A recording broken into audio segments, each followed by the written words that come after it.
กับสบายดีและสวัสดีพี่น้อง FC ของเบานำกันเบิดสู่คู่สู่คนพี่น้องบวาซีอยู่ภายในหรือว่าอยู่ต่างประเทศกันคลิปนี้ก็เป็นอีกคลิปหนึ่งที่เบานำจะได้นำพาทางพี่น้องพ่อต้องเหลืองเขาอนามัยพื้นที่เพื่อเกี่ยมจัดงานเนาะในการที่ว่ารับแขกที่ว่าจะมาทุกทิศทุกทางเลยพี่น้องเนาะถือว่า YouTube สายบุญเฮาก็ถือว่ามีทุกสายเลยเนาะที่จะมาฮอดมาถึงบ่ว่าจะเป็นภาคกลางภาคใต้ภาคเหนือถือว่าทั่วประเทศเลยเนาะพอเฮาจะได้มาร่วมยินดีกับพี่น้องพ่อต้องเหลืองในการที่ว่ามอบรับหมู่บ้านพ่อต้องเหลืองเนาะแต่ว่าตอนนี้กำลังพัฒนากำลังแก้ไขเนาะส่วนนี้ก็คืออย่างที่เห็นเนาะปาล์มต้นไม้แล้วมันก็เกิดทาพิพาทแล้วก็แก้ไขกันเนาะส่วนบ่าวนำก็ได้วางเวียกอหย่างต่างๆสำเร็จแล้วก็ทางเนี่ยก็นำพาโดยบ่าวเฟืองไปเฮ็ดทาบ่าวนำแล้วพี่น้องเนาะไปบ่าวนำก็จะได้นำล่างขึ้นไปโอ้อันนี้ก็เริ่มงามแล้วเด้นี่มันเฮาพี่น้องเนาะมันพร้าวเอาไว้นึ่งเอาไว้น้ำกินแซ่บเด้นี่ได้เสื้อได้แนวมันละโอ้โถเงินสัตว์เงินโคตรสติกลุกขึ้นไปเรื่องกันเด้อพ่อเด้อพี่น้องนะส่วนสติกแล้วก็ซาวลีก็แม่นผมโดยไม่เท่าเพิ่นกาไปนั่นเนาะไปปลูกข้าวเป็นข้าวกั้มนำสาวนกเนาะพี่น้องเนาะพอเราก็จะได้ขึ้นพี่มื้อนี้ก็จะได้ปรับปรุงให้มันมีประตูโค้งนี้เนาะแล้วก็หลายๆอย่างที่จะเตรียมปรับปรุงกันเพื่อรอรับงานใหญ่เฮาพี่น้องเอ้ยไปบาดนี้ตึงตังหมดละพี่น้องเอ้ย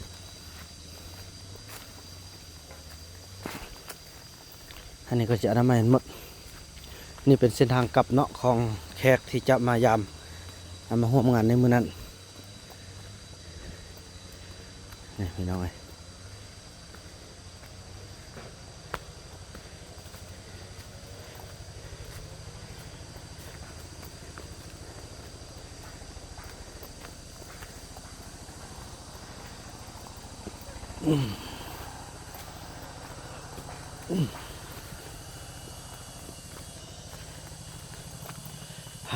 เธอ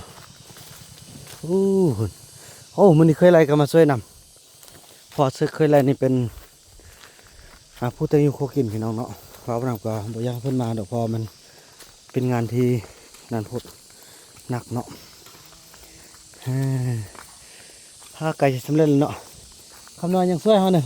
ช่วยได้คำน้อยนี่เก่งมากเลยพี่น้องเลย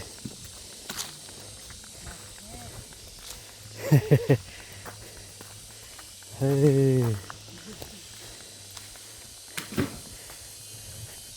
ป้าเบิ่งย่าอันนี้นี่จะได้บ่ฮะไอ้เฟืองอันนี้เขาได้ออกก็ทางเขาจะดันไม่ได้นี่มากดกาเบิ่งดู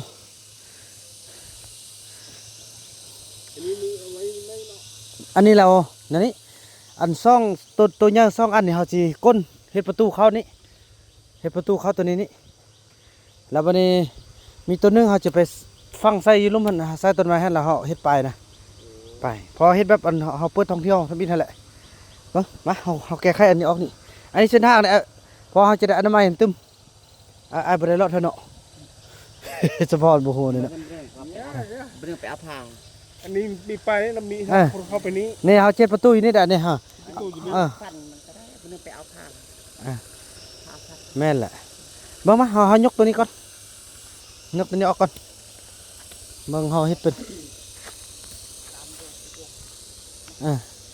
แล้วก็สู้ๆมื้อนี้จีมีของขวัญให้มื้อนี้นะ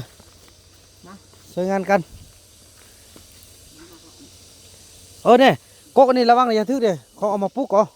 เนี่ยอันนี้กับอันนี้เนี่ยเด้อหุ่นเอาไปหุ่นเอาบนไล่คนไปหุ่นเลยอันนี้ก็เก็บไปหุ่นหมดเลยนี่นะเพราะเป็นทางเข้าเด้ไอ้เฟืองเราบ่ฮู้ทางเข้าทางบิดเนาะเน่เห็นบ่ปลูกผู้เดียวก็ออกนอแล้วเด้เนี่ยน่ะเนาะคักสิได้ซ่อมมาปลูกไล่ๆก่อนมันเกิดแม่แพ้ลูกไอ้มันนี่เฮ็ดจะได้ห้ามกันได้บ่ มาทุกคนมา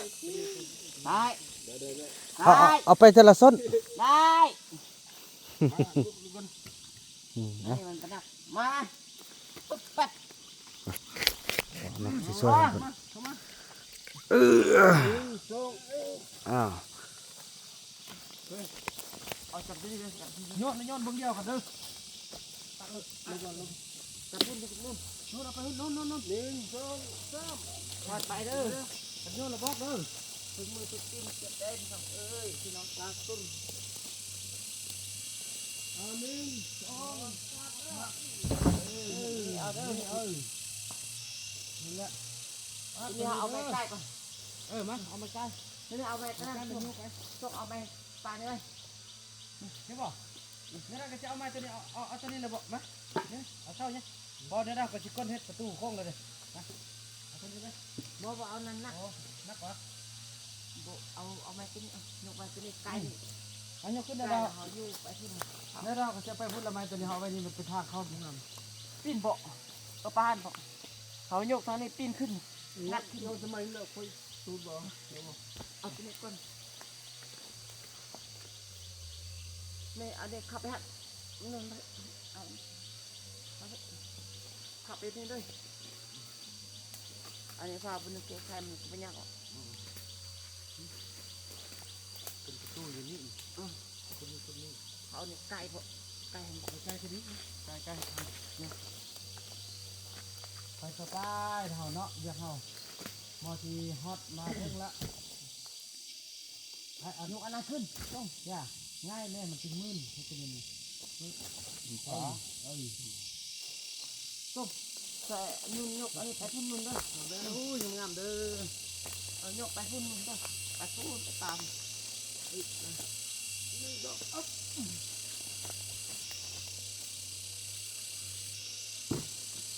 ขับไปนุ่นขับไป เอาขึ้นยัก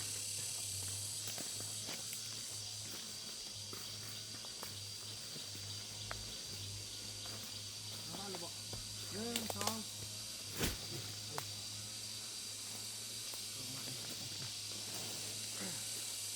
ตู้เด็ดอันนี้ต้องมาอันนู้นมองมองทางแนวงัดไม้ขึ้นไปเลยตู้มาว่ามันยกเอาเงี้ยก็ได้ใช่ก็ได้มาเอาจริงคือเพื่อ1 2 1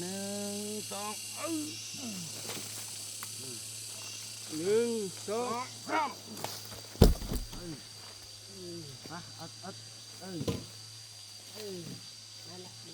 นะกระดานพุดขึ้นไปตรงนั้นแล้วก็พุดไปเลย ไปเลยเนาะไปขึ้นไปครับมาอยู่ซอกข้างมาดิ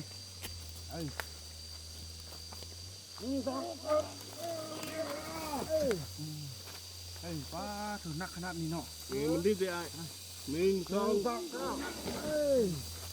1 2 3บังมือเด้อบังมือเด้อ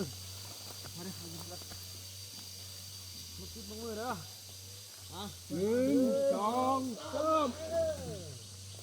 1 2 3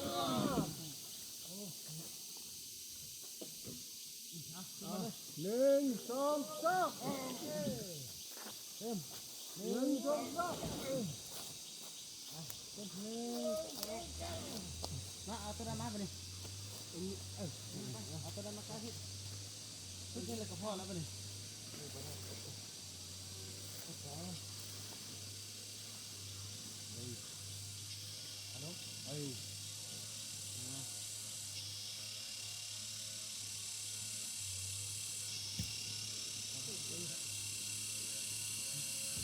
ยกล่างมา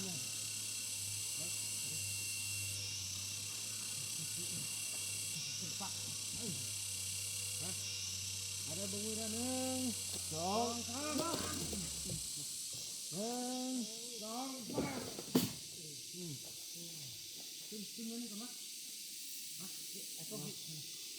นะ1 2หักละเลยขี่ไปลงมาไปเมืองมาเนี่ยปิ้นเข้าเลยปิ้นเข้าไปนี่มันบ่กินหรอกนี่เป็นทางลงนี่เดี๋ยว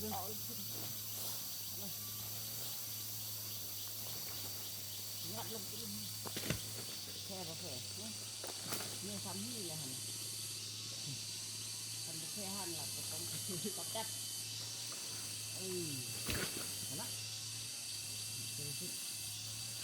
ไม้นู่นละมันนี่ไอ้ขี้แทกเลยนะไม้ประตูเนี่ยมีหน้าป้องน่ะมันจะพุดประมาณเดี๋ยวมองนี่เลยเนาะอันนี้ก็บุญเลยเนี่ย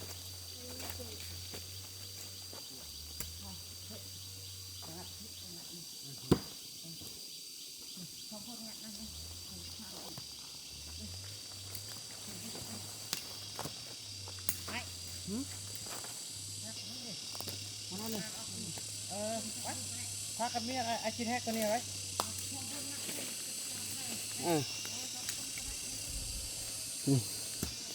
เบิ่งเฮาจุนัดไปหันแล้วแต่เฮานี่จิก้นอันนี้นี่เบิ่งน้องเฮาเฮ็ดประตูนี่เบิ่งพาหรือว่าคันขุดบ่นี้มันสิมีนั่นบ่ตัวนี้น่ะเสียดายไปปั๊มบ่ฮู้ว่ามันสิถึกทางอะเนาะโดยโอ้สันนี่มางั้นเราขุดบ่นี้ฮู้นึงก่อนขุดกันเนาะหรือว่า เรามาคุดเงินเราหุ้นเราว่าน่ะเพราะว่าอันนี้มันยาวเสียเอาเด้งไปดิ บ่เฮาจิตีสมัยตีเสือกบ่ได้แล้วมันขาด โอ้ ตีสมัยเลยบ่นี่ขึ้นไปใกล้เลยนะคุดนั้นกับนี้เนาะเอาเบิ่งเอาพอแต่ล้มคนเขานะน้อง เดี๋ยว แต่ว่าใกล้นั่นทางเทิงใกล้ก็ย่ามันเบิ่งเอายับซื้อต้นกล้วยนี่ได้บ่บ่อยากเบิ่งให้ต้นนั้นนึงนั่นแหละสำนั้นขุดเขาจะเอาเสามาลงใส่ให้มันล่มเสาใหญ่พี่เลยเด้อนี่เขาจะเอาเสาใหญ่นี่ทางนั้นก็มุกหุ่นเอาเสาตัวนี้แล้วก็เสาตัวนี้พี่น้องระวังเด้อคอยเด้อ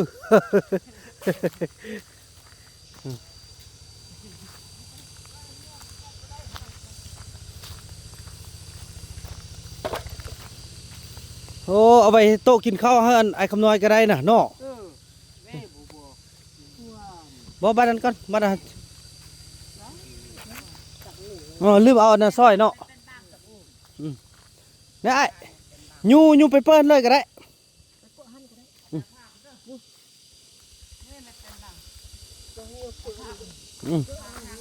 แท้บ่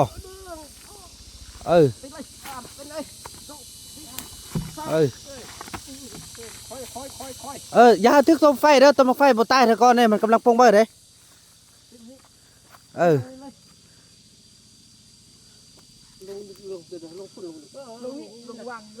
้น้องคันเอาลงที่บ่ได้นี่ขี้ยานมันจะไปทึกกกไฟนะนี่กกไฟมันกำลังขึ้นเด้พี่น้องเอ้ยยูออกไปเลยวางเดี๋ยวแล้วมีแต่เอาตัวนอนนี่เข้าไปนี่เดี๋ยวแล้วสำนีนะเอาตัวนอนนี่เข้าไปนั่งกองไว้นั่นเลยแล้วแล้วก็มาเกี่ยมพี่บันนี่ระวังเด้อกกไฟเด้อเพราะมันกำลังปงนี่น้องหักซ่าไปเนาะนี่กำลังปงยอดละ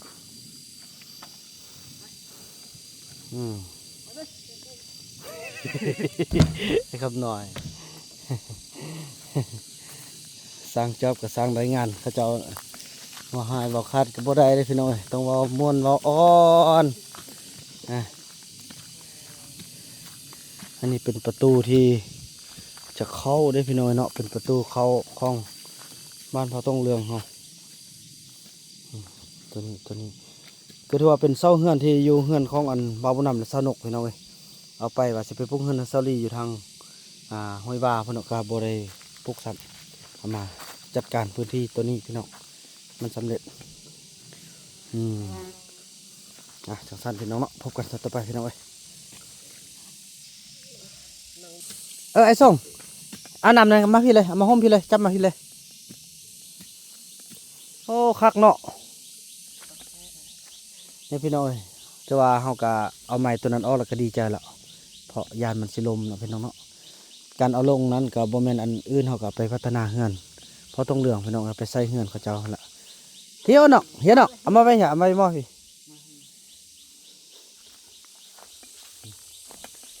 เลยเป็นหูเป็นหางละบาดนี่ได้เฟืองมาก็โอ้ดีใจพี่น้องเนี่ยป้าเนาะอันนี้นี่เบิ้งตัวนี้เอาเจ็ดเสือเด้อวะหึคำเป็นไม่ปีกเนาะคำเป็นไม่ปีกแข้งแกนร้อนน่ะนะเอาไปเฮ็ดลักขึ้นปกคักเนาะแต่อันนี้มันไม่พวกพี่น้องไอ้บุเดียวกับพวกไม่เนื้ออ่อนโอ้ไอ้เฟืองมาจะได้พากันค้นออกก่อนพี่น้องเลยค้นออกไปคนเอาเพราะว่ามันป้านี่มันแบบบ่งามนะมันเป็นซ่อมฝักข้างแบบนี้นะบ่งามเนาะเพราะว่างานนี้เป็นงานเจ้าแข้งเลยสิลงมามอบให้พวกเขานะบ่เป็นงานผู้เล็กเด็กน้อยเด้พี่น้องเลยเนาะงานผู้ใหญ่ YouTube กับจิมาทุกภาคเลยเฉพาะ YouTube ไส้บุญพี่น้องเนาะโอ้ปีนี้ก็ได้กินแล้วเด้มักไฟตัวนี้ในสร้างผู้เพิ่นนะมาปั๊มไม้นี่เลยกินก่อนเนาะปีหน้านี่แห้งเป็นไร่แหละนี่ต้น1 2 3ต้นนี่ได้โทรศัพท์ใส่แล้วเด้แต่ละคนไอ้คำน้อยแท้ได้เท่านึงแล้วไปป้าเขาบ่เชื่อเลยไปแล้วไปเฮ็ดโพสต์อยู่พุ่นแล้วก็มันไปรีอยู่ป้าเขาบ่ซื้อให้เลยไอ้คำน้อยบัดนี้อยากได้บ่อยากได้อันที่นี่นะอันที่นั่นโน่ โอ้อยากได้แบบไอ้โอ้โถยอมละคันอยากได้แบบไอ้นี่นะ ที่นั่นพักโง่ โหบ่อันนี้ราคาเท่าใดเปิดตัวไหมเนี่ย46 ล้านกีบแม่แก้วซื้อให้โทรศัพท์ตัวไอ้นี่นะเดี๋ยวนี้ถึกอยู่ประมาณ30ปลายล้านกีบ ไปรักชีสเนาะ ฉะนั้นข้าได้คำน้อยอยากได้เฮือนมีแล้วดินมีแล้วไปเลี้ยงเป็ดเลี้ยงไก่บ้านไปค่ายพาไปซื้อเด้อไปค่ายกันแฮก็เดี๋ยวเพิ่นซื้อให้แล้วคำน้อยบ่ฟังได้คำน้อยไปป้าเพิ่นก็บ่ซื้อให้เลย แล้วเฮามาแล้วเฮาบ่ปะเลย มื้อนึงต่อพุ่นต่อพี่ตัวเองไปต่อท่านไปต่ออันนี้มันก็ซอดมันบ่ถึงแนวเด้ตัวเองบ่ได้เรียนจบเด้ตัวเองมันดังแล้วเอาเยียบหันโทรศัพท์หอยแดงลิ้นคาดมันคาดนี่เขาจะเบ็ดจะเข้าไปสถานไปต่อสถานก็ซอดโอ้มันบ่มีความต้านของไฟ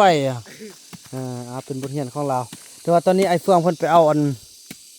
พาเนาะพี่น้องจะทะลุเส้นทางตัวนี้เพราะมันจะนักตีบนนี้แล้วพอหุ่นน่ะอีลุ่มแล้วมันล่นลงมาพี่น้องเนาะล่นลงมาอัดทางพอดีสิตกใส่บนอื่นก็บ่ตกพี่น้องมาตกใส่บนนี้สับเคยเฮาก็กำลังกล